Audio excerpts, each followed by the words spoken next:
and welcome to the very first Chicago Artist Circle. I am your host, Patrick Michael Tierney. I am a Southwest Side of Chicago native and a Chicago artist myself. Here we are in the beautiful Octavio Cantina and Kitchen located in Chicago's Andersonville neighborhood. I am surrounded by 7 women I have long admired, who this entire community has long admired. They are dynamic actresses of the highest order. Please allow me to introduce them. First we have Heidi Kettenring, Iris Lieberman, Rashada Dawan, Angela Ingersoll, Keely Vasquez, Faye Butler, and Honey West. Oh, and we'll dive right in. Why Chicago? I'll start. Well, I started because I went to school here. That's what I thought. I'm from the South. I grew up in Nashville, Tennessee. And there was no question once I got up here. But I didn't actually start as a theater major. I started in the radio, television, and film department. I was in it for about a month and switched into the theater department pretty quickly. But even after I graduated, I didn't really know that this is what I wanted to do. But I was really lucky. The first show I auditioned for was Follies when I started auditioning again, and that is where I got my equity card, met the man who became my husband, and that was it. So it was a sort of an interesting journey to get there, but Chicago there was never a doubt once I got here. And then once I started doing theater here, there was definitely no decision, because the theater community was literally exactly what I wanted theater to be. It was kind, and everybody was smart and vibrant and worked really hard and very supportive of each other and very supportive of the work. From literally hitting the ground doing it, I felt completely supported and safe.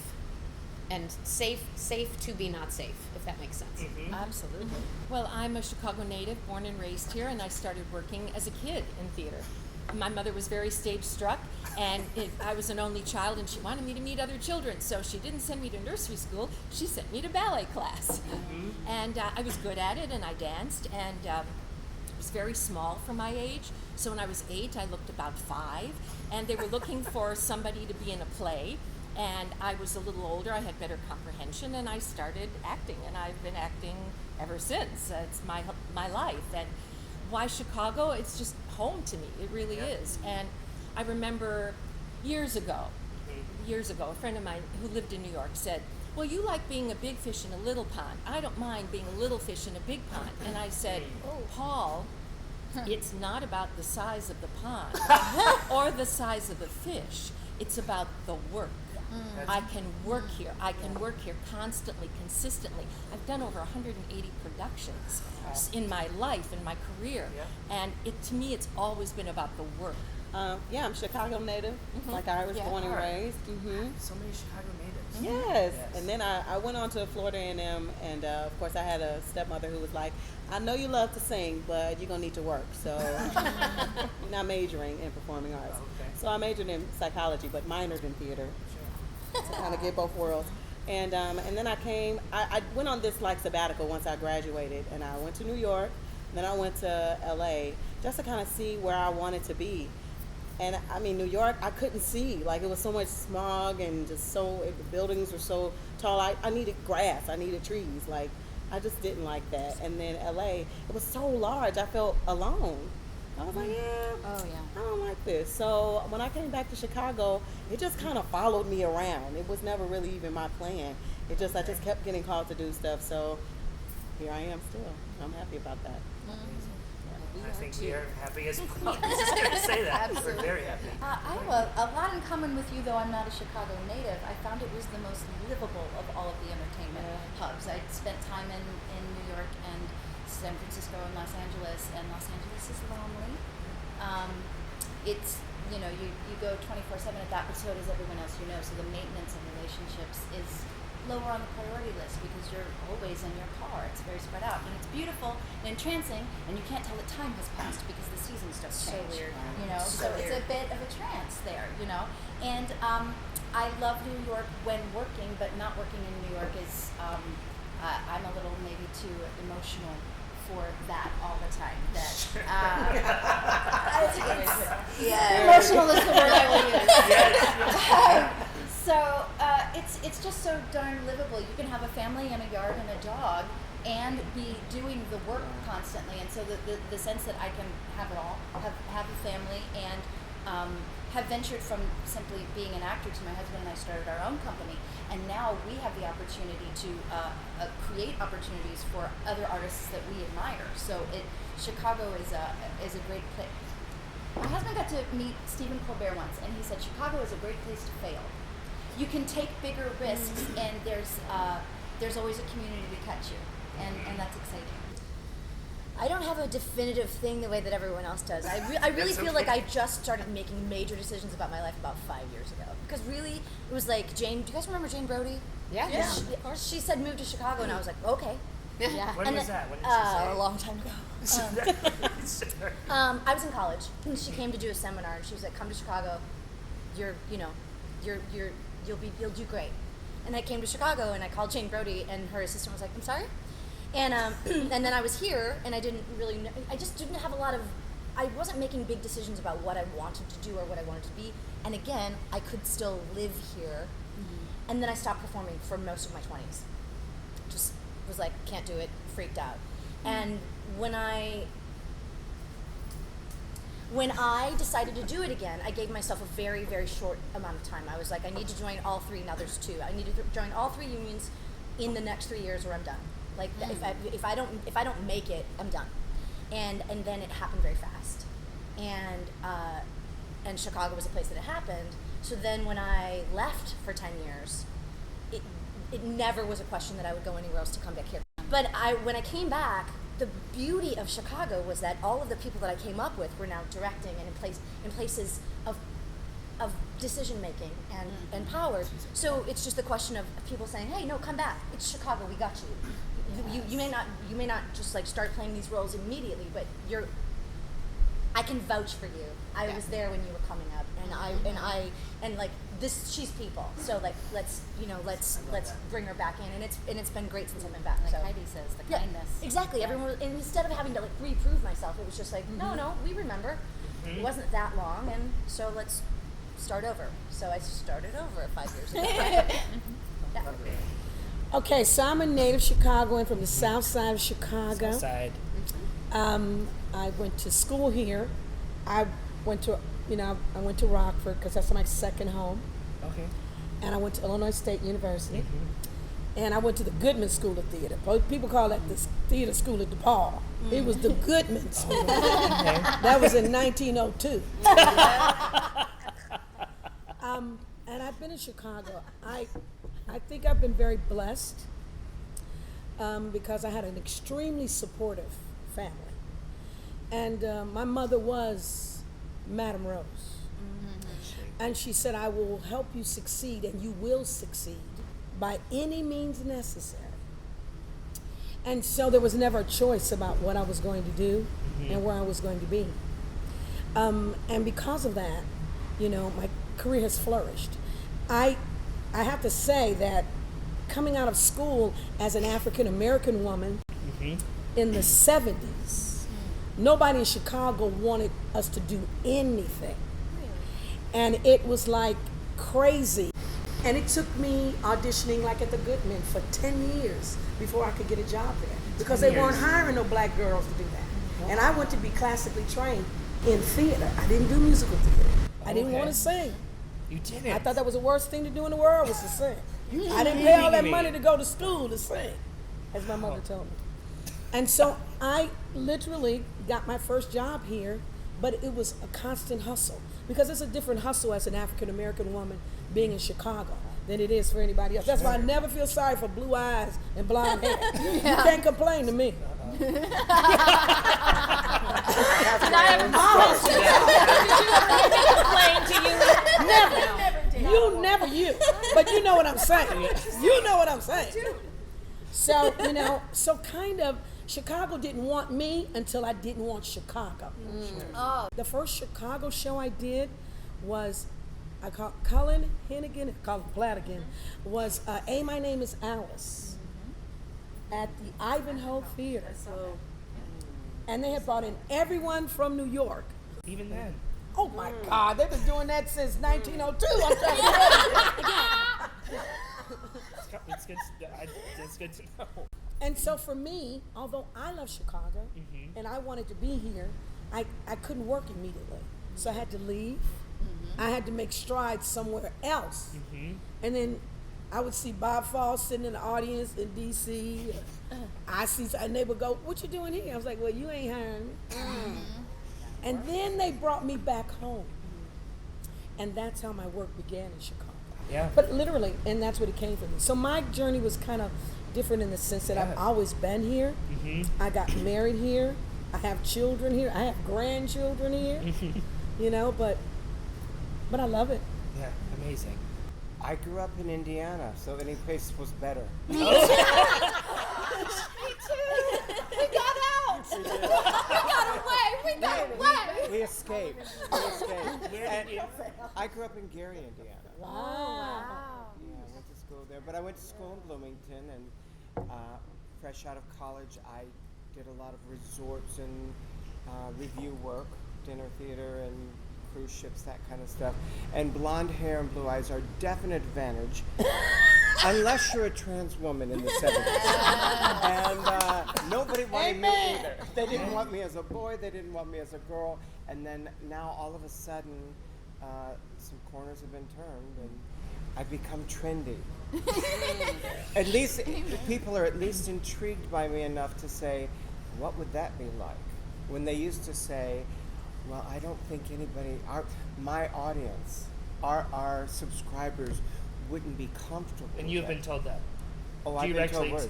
Yes, I've been told, you don't think anyone's going to take you serious as an actress, do you? Even from the cabaret community, which at that point I had thrived in for 10 years, the cabaret community says, well, you're not cabaret, you're piano bar. Oh. Yeah. So this that? is, it's a new world. It's like somebody flipped a switch and the world's become a little bit more ready for me as I've actually come a late bloomer. I started transitioning at 41, so I'm starting to come into myself as the world's ready for it. So.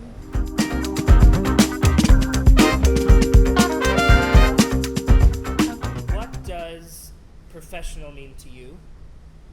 What is a pro? What does a pro do? What does an amateur do? So you hear that word professional. What does that mean to you? A professional is accountable. You the buck stops with you, and you take responsibility for what you do. And an amateur wants to disperse as if, oh, we're all just here holding hands and it's fun, right? Instead of taking responsibility for something and having accountability to your fellows. I have to have your back so that you can take risks, and therefore I can jump off a cliff because I know that you've got me. That's right. And so professionals accountable to everybody around them. Everyone in the process, all levels of the process. Yes. Not just the other actors. They're not more important than. Of course. All levels of the process. Yeah. Well, I absolutely agree with what you said. It's very important to have each other's back on stage because I think the most important thing that we have is trust. The moment that you break that trust and kind of do your own thing, it interferes with the story, and I think that's very amateur to do that. Anyone else? Yeah. Have any? Respect. Yeah? Respect for the work, respect for the art, and respect for the people around you, just like you were saying. You can be really, really, really talented, and you don't respect the job, you don't respect the people around you, then get out. Also respect for the audience too, because I find that for me one of the biggest layers of professionalism is saying thank you to them. Thank you for, we would not be here if not for you. Performers can, and I do it as well, complain if an audience is quiet or they're not laughing enough. That's not really their job, Right? Our They job. get to have their own experience. They have to have their. I'm a relatively quiet audience member. I may be laughing out loud inside, but I'm a little on the quiet side. But that's not their job. Our job is to remove them from their life for the time that they have come.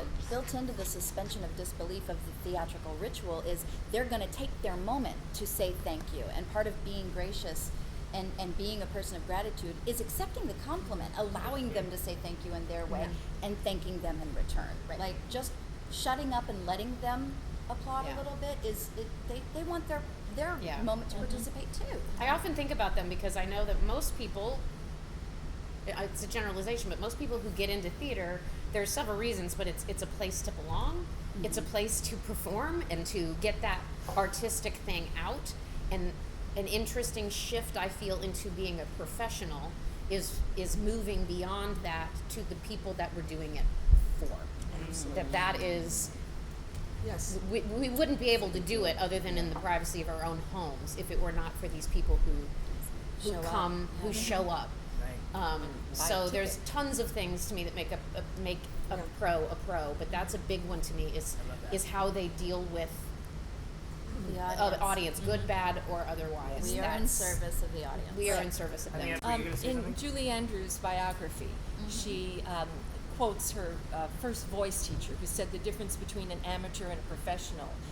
An amateur practices until they get it right, and a professional practices till they can't get it wrong. And that's what we do as professionals. Yeah. We have to deliver 8 times a week and do the show 8 times a week. And yes, we do get tired. And yes, it's only 3 hours, but we're athletes. Yes. Whether Yes. we're doing a Sure. musical or a straight play, we're athletes. If you look at the things we do on stage, how physical it is. Doing a farce is very physical. And you're running around. So we are only working 3 hours, but at the end of the day, when we go home, we have a right to be tired. Oh, yeah, no, I don't mean to downplay that. We've worked as hard as somebody who works 8 hours a day. I plan So my we can't entire negate day. that. No. We can't negate that. But yes, we should never, ever take it for granted and say, oh, I hate going to work. We really are talking about an ideal of what a professional is. We're human too. Sure. And when you have that one day that's not as great, you have the rest of you to lift people up. So if someone's having a less than perfect day, you lift them up. And then next time it'll be your turn. Okay, so, Faye, I have a story. Oh God. I was 8 years old, and my mom, at the final dress rehearsal of Ruthless at the Forum Theater, part of Candlelight, my mom was there at the final dress sewing mic packs, helping to sew mic packs for the actors. And I was there because I was 8 and no one was home, and she was like, come along, and of course I was like, oh, absolutely. And so I saw the first act, the final dress. I remember photographers sitting in the back and photographers going crazy catching the final dress. And you are standing there, sunglasses and scarf up, tied here, very dramatic, and the loud judge's voice is, oh, Tina Denmark, you, and they're talking to you, and I just will never forget you just like this. I just will never forget your dramatic look with the sunglasses and the scarf, looking up like, where's the judge's voice? And I thought, as an 8-year-old, that's funny. That is funny. And ironically, that's how she came to the theater. Have you done shows like that since then? Yeah, I have. Yeah. I like doing stuff like that. Yeah. I mean, but farce is weird. It can be weird because things that you think that are not farce. I mean, there are parts of it that are. Like when I do Romeo and Juliet, there are parts of Romeo and Juliet. As a nurse, it's a major farce, and people don't see it like that. You know what I mean? Yes, it's tragedy, but it's not initially. It's not. It's not. If you don't look ahead of the story, you just go, this is a crazy dysfunctional family, and this nurse is running around, and the doors are slamming, and who is that? And there's a fight going. Why are you fighting? And it's the cafe, and it's like, and then all of a sudden, you know what I mean? Because the first act is totally, people are like, the second act, you go, what the hell happened? Iris, MAME, 1994, Candlelight, my first memory of you, Agnes Gooch. Coming down the main aisle where they let most of the audience in, and the moment when Agnes has her makeover, and you, red dress, boom. What was different then than cut to now, doing Billy Elliot and doing All Shook Up? What is different about this community? What has stayed the same? There's a continuity to our theatrical community. people come in. There are new people always graduating. For a while there, I think it was like the new crop that came out of Northwestern and would do shows, and then they're gone. Right. And then there'd be another new crop. But there was still the basic circle of people that you're friends with and that you just have a history with. And so that hasn't really changed. And how my process has changed, I started so young. And, When did you get your equity card? I was 12. Yeah, Oh my gosh. That is a thing to Yeah. say that louder. 12. I was 12. So I've been around a long time. I really Yeah. have. But I started so young that I'm not as old as everybody thinks I am. But I've changed and evolved. Yeah, of course. And grown as an artist, I hope. The big difference now is I'm playing grandmas. I'm playing mothers and I'm playing grandmas. Have you done that within the same show yet? Yeah, Sound of Music 5 times. Oh. I played Lisa when I was 16 going on 17. Then I played Maria twice, and then I played the Mother Abbess, and then I played Elsa. That's cool. That's amazing. Oh my Yeah. God. Yeah, and I'm waiting to play the old nun. She climbs a tree. Sister Bertha. Has got Yeah. a tail. You should be in the Guinness Book of I will World Records, I probably. think. And then Fiddler, where I played Huddle twice and Seidel twice, and now I've played Golda 3 times. And that was really hard, playing Golda for the first time. And I would come home every day from rehearsal. I'd say to my late husband, I'd say, I can't get a handle on this role. I can't. And I realized that the difference was when you're playing Huddle or Seidel, it's all about breaking out. I want to make my life. I'm getting out of here. I want this man. I'm going to move. And when you're playing Golda, it's about keeping all of your chicks together. And it was such a transition. But and one day we were doing The Dream, and something clicked, and I don't even know what it was. Because when you do a show a lot, you don't go in and do it exactly the same way. You have to throw everything out that you did before and start from scratch, blank page. The people who come in and say, oh, well, before we did, I go, la, la, la, la, la, I don't want to know. Then something happened in The Dream, and I came home and I said to my husband, I think I've got it. I've got a little kernel there. Now I just have to drag it to the front of the show and pull it to the back of the show, and that's how it worked. So sometimes you find something just in rehearsal that will work and will inform you on the whole role. But yeah, those are the 2 shows I've done the most. What kind of boundaries have you made for yourself throughout your career? Will you only accept certain roles now, shows, pay? What kind of lines have you drawn for yourself, when and why? It evolves. I have to say, the last couple of years, there's been a big shift in me, and I know that a lot of that is because nationally, what feels more allowed, for lack of, the Me Too movement for me personally changed quite a bit as far as what I will and will not accept as far as boundaries, as far as, for lack of a better word, bullying. Because what we do is so raw, and because where we have to go is so personal and deep, and there are I have been proud of myself in the last couple of years for getting a stronger backbone about how I will be treated. Yeah. Love it. And I don't think I realized for a long time how I allowed myself to be treated until I realized I wouldn't, if that makes any sense. Absolutely. It's been a Amen. big shift for me in the Yep. last couple of years. I think the power of the word no. Yep. I mean, when you first start, I know me, I would just do whatever because I wanted to do it. But to finally be able to say, I remember somebody offered me a role, and once rehearsal started, it changed. And I was like, It's not. okay, if this isn't solidified, let's say in a week, because the script was still being worked out, then I have to leave. And that was, I think, the turning point of who I was starting to become as an artist. Being able to say no. I stood up in an equity meeting maybe a month ago and said, if y'all don't like this company, you don't have to work there. You know, y'all can just say, I'm not taking any, if that's what it's coming down to, you feel less than a person. You can say no. And the room was like, yeah, well, but It is the only power we that have. is the powerful, that's the one card you always hold. Yep. And I think it takes some time to be able to develop that, because it takes knowing who you are and what you're willing to put on the table. Yeah. But it's the strongest card we have as artists. I think. Yeah, it was a couple years ago, and I I found my voice. And that's what I was doing on the office door when things weren't being done right. And I did it. And something you would not have done. Never. Yeah, of never. course. But now I'll pound on a door. You know, if you don't want me here, that's fine. But if you're going to make it unsafe for us, if you're going to treat us like crap, you're going to, yeah.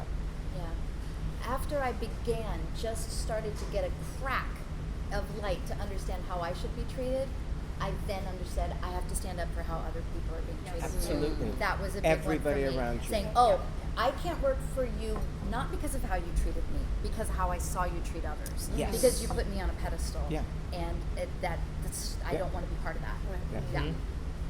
I've always been a fighter, so anybody that knows me knows that, you know, I'm always a fighter. Even from Day one. day one. I came from Love a it. very strong background, and my mother says if you fall for anything, you know, you got to stand for something or you'll fall for anything. Yeah. So I have never been the person that walked in the room and did anything I didn't want to do. I know that sounds weird to people, Nope. but that's the way I was raised. Yeah. And my mother said goodness this for that. business is no different from any other business you would do where you wouldn't allow somebody in an office to treat you a certain way. My mother wrote Richard Christensen and said, you got one more time to talk about my daughter's breasts. And this was in 1990. Wow. And talk about every time you write a review, you want to talk about how busty she is, how robust she is. If those are the only words that you know, don't include my daughter in your interview. Don't include her in your review. I was like, Ma. She said, no. You got to teach people how to treat you. And then what? I think I've said that to people all the time. Yeah. And then You what? don't teach them, Then what will happen? what happened? They will think Before they speak. That's And what that's I the learned thing. from you. Yeah, and that's the thing I've always learned. And I tell people that all the time. When people call me and they want to talk to me and I said, you have the choice. I say that about agents. They work for you. Yes. You don't work for them. If they're not doing what you want to do, it's like a bad date. Bye. I can find another one. Yeah, it's not personal. It ain't personal. It's just business. And that's what I do when I come to work. When I come to work, it is a job. I have so many friends at home. I got a family at home. What you think about me ain't none of my business. Amen. I came here to do a job. Yeah. I don't do certain kind of shows. Yeah. Don't ask me to be no slave.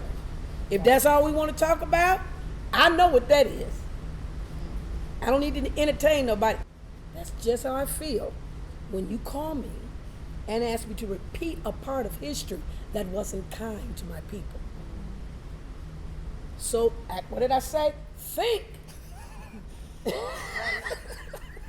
before you call me. And you call anybody else you want, and I'm not, do what you got to do. Not me. That's why I stand for that.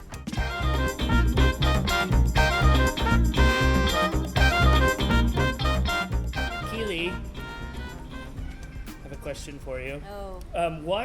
I told you, I think we would get back to this. The 10 years that you talked about you were gone. Yeah. I toured with Barry Manilow for 8 years. How did that come to be? Oh, really? Wait.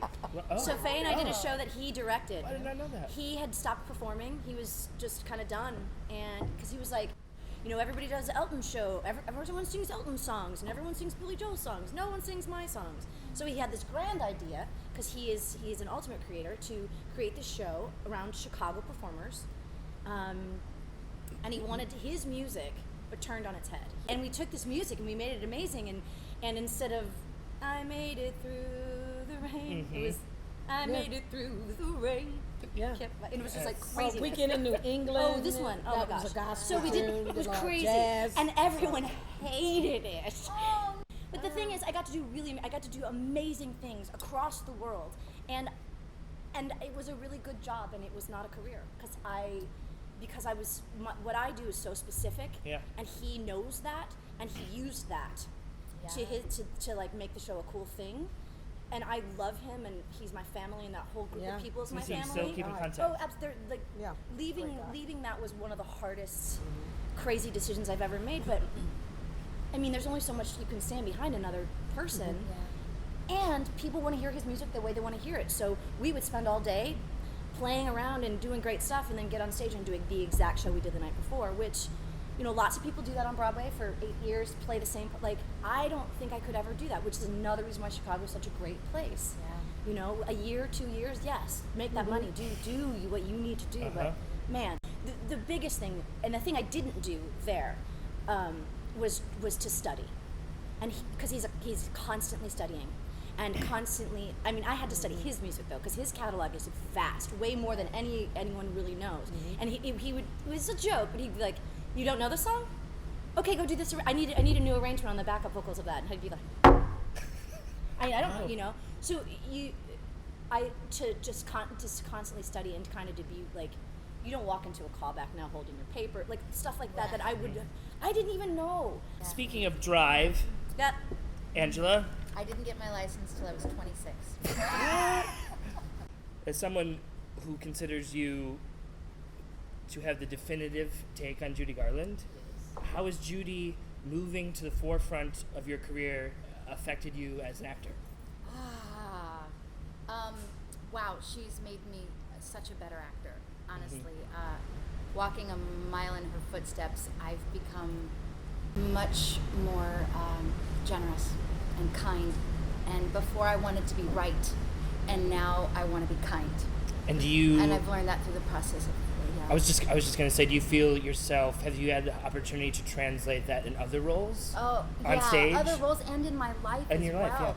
Life, I think when I was a younger actor and I always felt like I had something to prove and I wanted to do everything and I wanted to be right so badly and show what a good girl I was, you know, I left out the potential for what could be with everyone around me in the moment, which is what theater should be. So I was acting at doing theater right rather than just being present. And I feel that what I experience of Judy is that she's such a present artist that I learned to be present with all of my fear and all of my flaws. Jump off of the cliff, trust everybody around me, and it's made me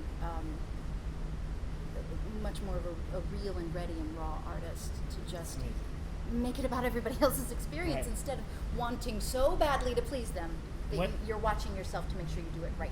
That's a young person's mistake. When did you start your Come Rain or Come Shine? Like, when did you start? I had to change the name once Judy. I turned it into a TV show, so now it's called Get Happy. But when was the first time that was presented? I first started the Judy trajectory because I wasn't getting the parts I wanted. I was in transition of age, and I didn't fit in the peg that casting directors had known me to be previously because I was a woman who was growing and changing, and I was less of a girl and more of a woman, and what do we do with that? So I wasn't getting the parts I wanted because I was not one thing, I was many things. I was a person. How dare I? Yeah. And I think we can all identify with that. And so, so many of the artists I admire most, so many of the biographies I've read, my favorite artists have whispered into my ear, eventually you have to create your own work. You have to tell them who you are. Nobody's standing there waiting to hand you the prize, right? That's the truth. Yeah. So I started writing. The first concert I wrote was called I Got a Right to Sing the Blues, and it was about Ella Fitzgerald and Patsy Cline and Judy Garland, because I had two girlfriends who were very good at those other catalogs, and we could come together and talk about, hey, you know how you think of the men in mid-20th century music and how they're the Rat Pack and they're cool and they're hanging out and drinking and they've got buddies and friends all around them, but these women are solitary and divorced with kids, doing it on their own and crying their eyes out and singing torch songs and lonely and dying young and heartbroken. And well, Ella lived a nice long life. But so I wanted to talk about these women's stories, and so I was writing myself the opportunity to tell people what I thought was in my heart all along. Was that I believed I could do Judy justice, and it seemed like the most audacious thing in the world to say out loud, that you can do justice to an icon. How dare you say that, you know? But I made a wish on a star. I believed there was this thing in my heart I had to do, and I finally did it, and it's been green lights ever since. So then I started doing the concert, which once we made it a PBS special, it's called Get Happy. Right. And I'm doing it all over the country. I was going to say your internationally next soon. My next one's in Hawaii. Yeah, I just saw the next 6 months is And pretty Florida, much all Texas, Judy, and right? Yeah. I'm doing the concert more than I'm doing theater at this moment. Do you see yourself, or have you yet to say no to a show or a play, Theater musical? shows tons. To, Nobody wants to deal with my conflicts. Well, that's what I'm saying. It's Yeah. like I can't do your show because I'm doing Judy. I have been in negotiations with plays around Chicago recently, and goodness gracious, I've been the deputy in a lot of plays, and I've seen a lot of men with a lot of conflicts. But the minute I had a conflict, no, ma'am. If you're not here, well, we just can't work that hard to put on your understudy for 2 shows while you go to Alabama and sing for a night, more money than y'all make in the whole run of that play, because it's a different world. The music business is just different. So So I you're like, need I to will do that- balance I will both, do that and show. I love both. So I'm still struggling Okay. to ask Chicago theater to help be part of the balance. Rashada? I just want to say, I probably think about your work in Carolina change every other day. So I just wanted to ask, with Firebrand, how did that come to be? You know, that Lillian Brown and that Harmony, man, I mean, they caught me at a party, like a closing party or opening party, and Lil hit me with that eyebrow like, got something for you. And I was like, okay. You know, I had showed up in my pajamas to like come see your show. So I was like, oh, if you think so.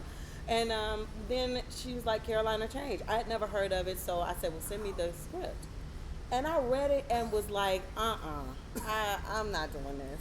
You know, because I mean, at the time, I just only could see the sadness in this show. I was reading it like, I don't want to do. I'm used to being funny. You know, I played Shinzi and Lion King. Like, I'm like, you know, I'm like the Ham. You know, I enjoy that, but she was like, I think you're gonna be able to sink your teeth into this and really read it.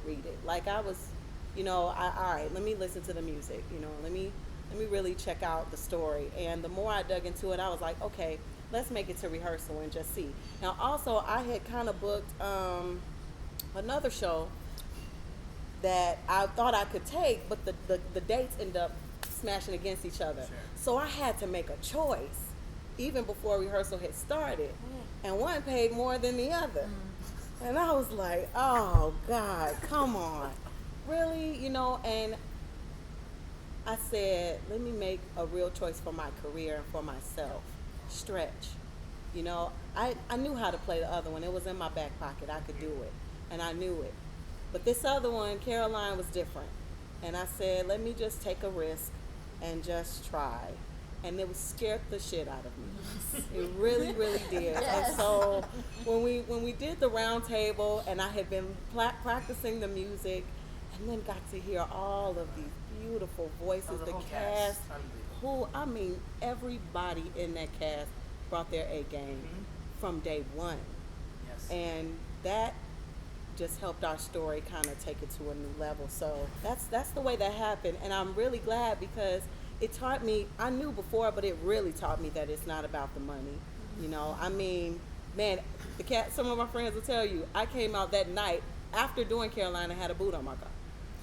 Like straight up, you know, right on Milwaukee Avenue. And they're like, and everybody's like, man, somebody got a boot on their car. You know, I came out and I had some coffee or some tea, and they was like, man, you see that car right there? And I was like, yeah, that's me.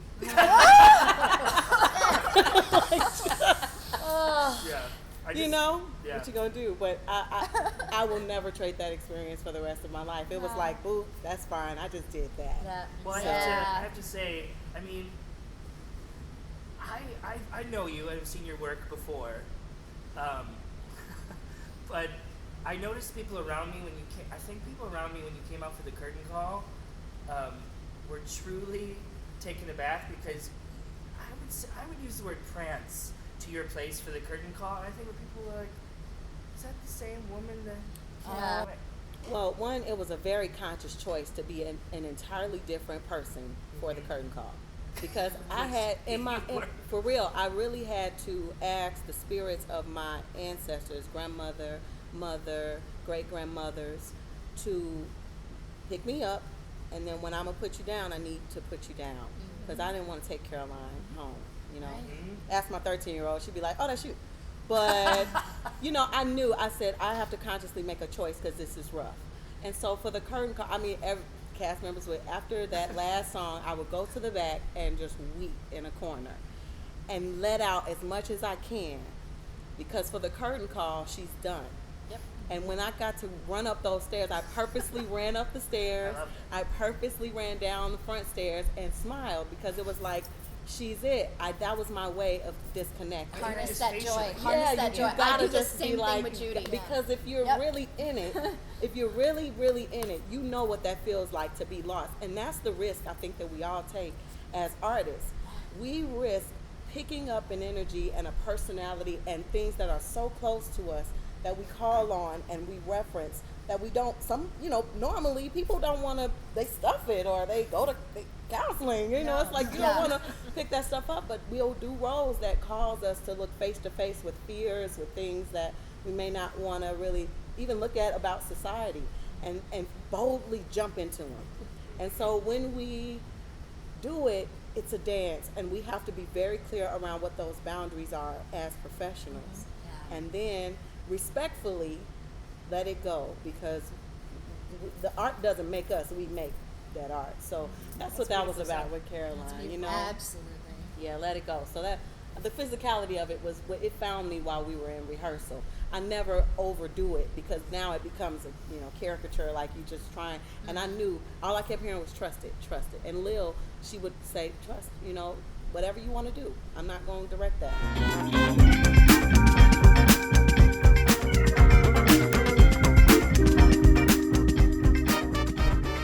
What challenges do young actors face now that they did not 10, 15, 20 years ago?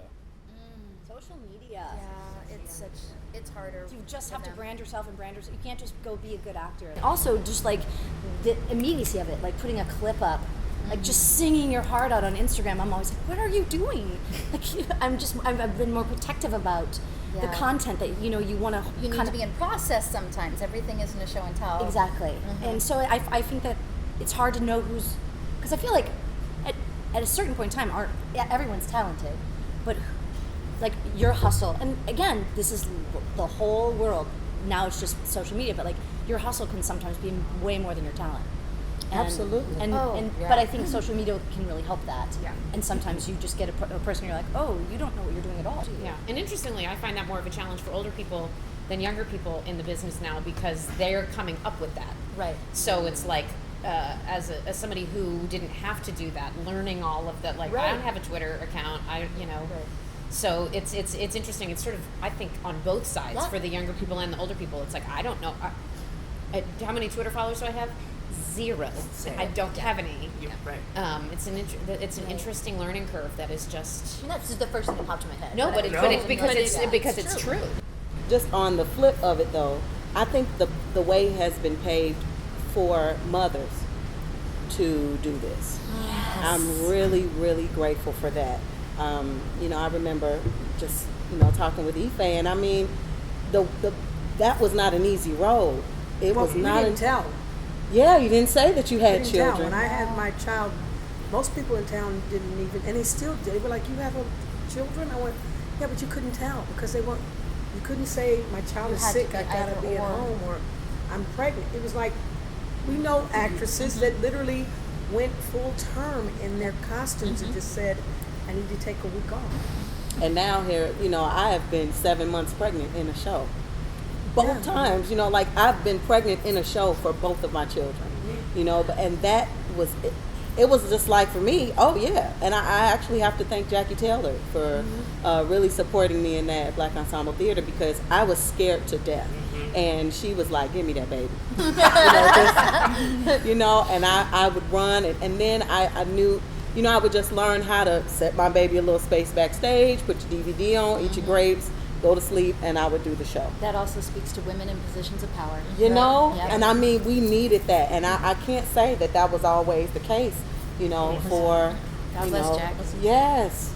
So I'm grateful for that. I was going to add, and what advantages do they have that they did not? I have to tell you, I am always shocked at how many young people and middle-aged people will pick up a phone and call me and say, I have an audition tomorrow. Can you tell me what this play is about? In a way, it's great that a lot of theaters have dramaturgs now, but I think people get lazy and they don't do their own homework if they don't have a dramaturg handing them all of the background about the play.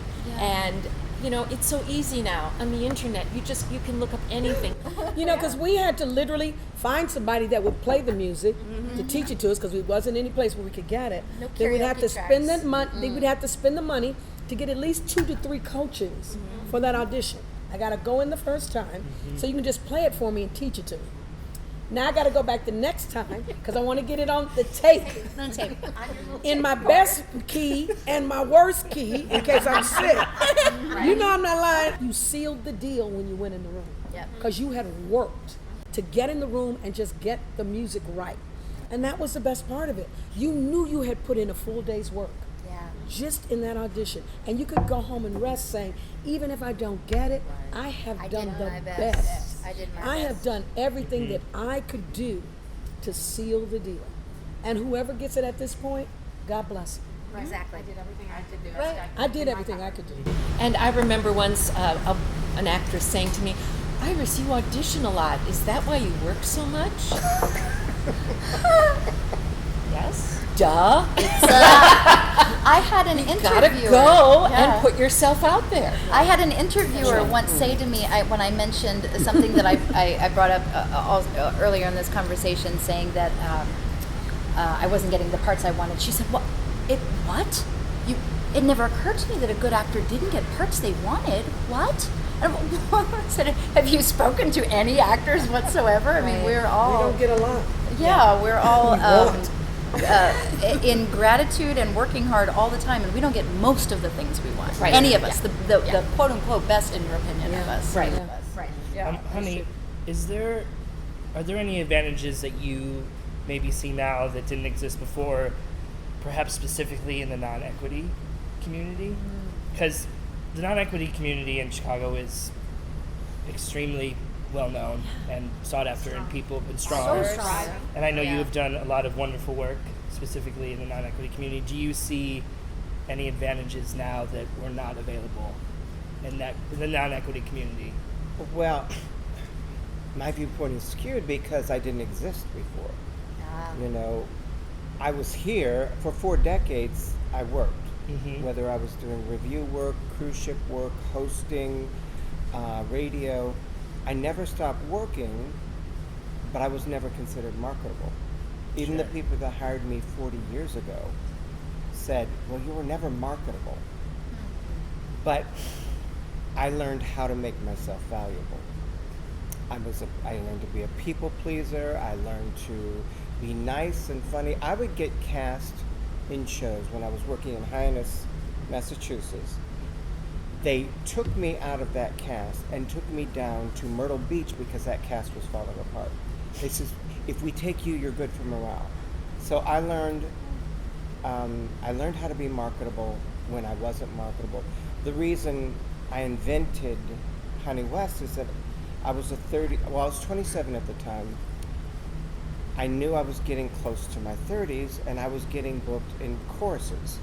You know, I was a chorus boy at the time. You know, if I had to do one more, round of Oklahoma or whatever, and I'm like, well, what the hell's going to happen to me? I'm not going to ever be Curly in Oklahoma.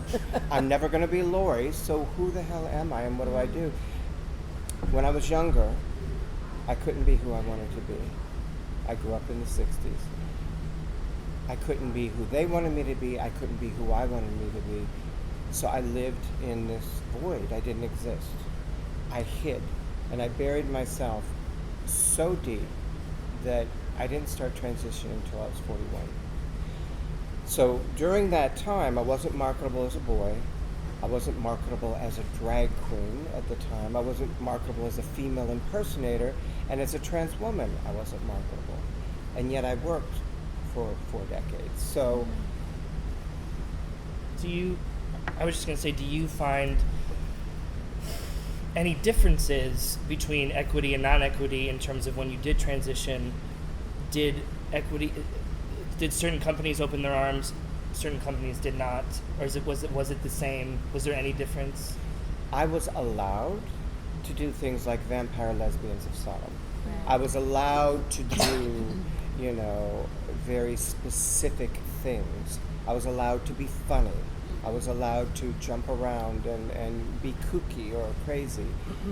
I was never allowed, no one took me seriously. Do you feel they do now? What do you want to do now? Well, Are you doing what you want to do now? I'm starting to. Amazing. They're finally, it's getting the work is great, but just being included in the opportunities to get the work is new to me. Yeah. I used to have to fight. I used to have to call every day. I used to have to beg. And now, if I get an audition or somebody calls me, I'm just simply being included. I'm given the opportunity to try to get a job, to work. Before I wasn't given the opportunity. I had to create my own opportunities. I created Honey West because I was almost 30 years old and I wasn't marketable. So I thought, okay, I have a softer voice. I have a basic tenor range, but the timbre of it, people think it's higher. I was always softer and rounder, and I said, I'm going to turn all these deficits into an asset, and I'm going to see what the hell will happen. And so I created a show called A Taste of Honey, and I danced in 4-inch heels. I did a Fosse music in the mirror. I did tap dance. I was carried in by 4 guys I called the Honey Muffins. I did not know that. It ended up being like a 3.5-hour show. Becky Minzy was playing, and she's like, "How long?" Because I literally put on paper. I tried to do anything and everything, and I put it in this show, and it stuck. But I created something to make myself marketable, and because I had buried myself, I didn't know I was transgender until I was 41, and I'm 57 now. So, what was it like then? I didn't exist. Now, all of a sudden, I appear on camera. I was like a vampire. It was like I didn't exist. So I'm just, as I'm coming into myself now, the world has somehow seems more ready for me. And besides that, people are looking for me because they want to check one more box. There's that. So I don't mind that. You don't mind that? You know what? I don't always know if they're box checking, and I don't care. Yeah, I mean, If they allow me to do the job, and they allow me to do it as a full person, not their idea of who they think I am, because now I'm getting hired for female roles. Porchlight just allowed me to do 2 female roles, one of a stripper and one of Miss Cratchit, but I won't do anything that doesn't feel real to me. When you talk about farce, I'm not good at farce. It doesn't make sense to me. And I'm a bit of a sob person. But Really? What happened is, for decades of my life, I stopped feeling. And that's when I started eating, I hid and lied till about 3rd grade until I couldn't hide and lie anymore. And then I ate. I stopped feeling for the majority of my life. So now that I'm opening up and my heart is more available, when I feel deeply. I feel very deeply. And it's overwhelming, and it looks very sappy sometimes, but it's authentic. It's real. Hallelujah. you're amazing.